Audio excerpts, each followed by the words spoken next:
Кайырлы күн достар, менің каналыма қош келдіңіздер. Бүгін сіздермен өте ерекше дайындалатын, өте жұмсақ әрі дәмді болып шығатын сосиска в тестенің дайындалу жолымен бөлісетін боламын. Видеоны соңына дейін қарап, каналыма тіркеліп қоюды ұмытпаңыздар.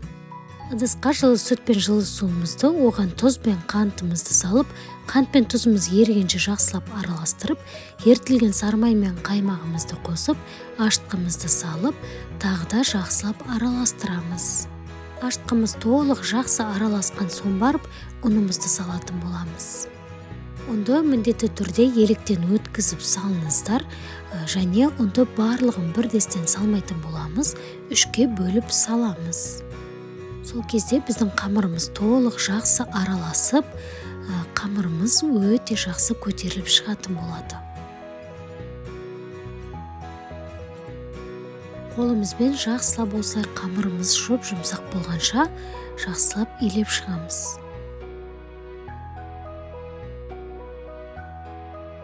Бізде осындай жұмсақ қолға жабысып тұратын қамыр пайда болып шығады.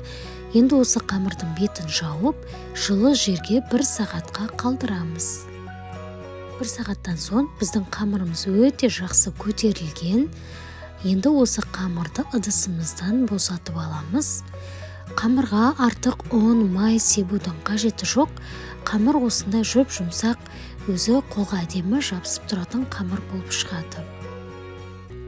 Енді оқтаудың көмегімен қамырымызды жайып шығатын боламыз. Қамырды қатты жұқа немесе қатты қалың қылып жаюдың қажеті жоқ. Орташа етіп жайсаңыздар да сол жеткілікті болады. Енді қамырымызды пышақтың көмегімен осылай жіңішке бөліктерге бөліп шығамыз.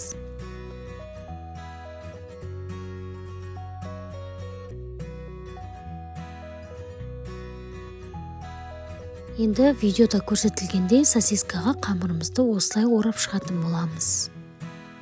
Осы құрамнан бізде 15-16 дана сосиска в тесте дайын болып шығады. Достар, алдағы уақытта каналыма шыққан жаңа рецепттерді жіберіп алмас үшін каналыма тіркеліп қоңыраушаны басып қоюды ұмытпаңыздар.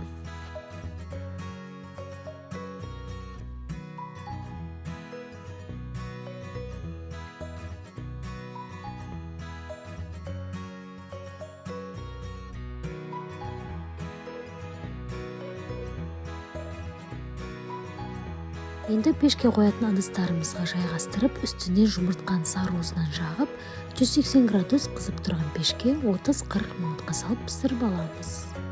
Осымен біздің сосиска в тестеміз дайын, өте керемет болып шығады, дәмі де өте ерекше, тестасының өзі жұмсақ болып шығады. Міндетті түрде осы рецептпен дайындап көріңіздер.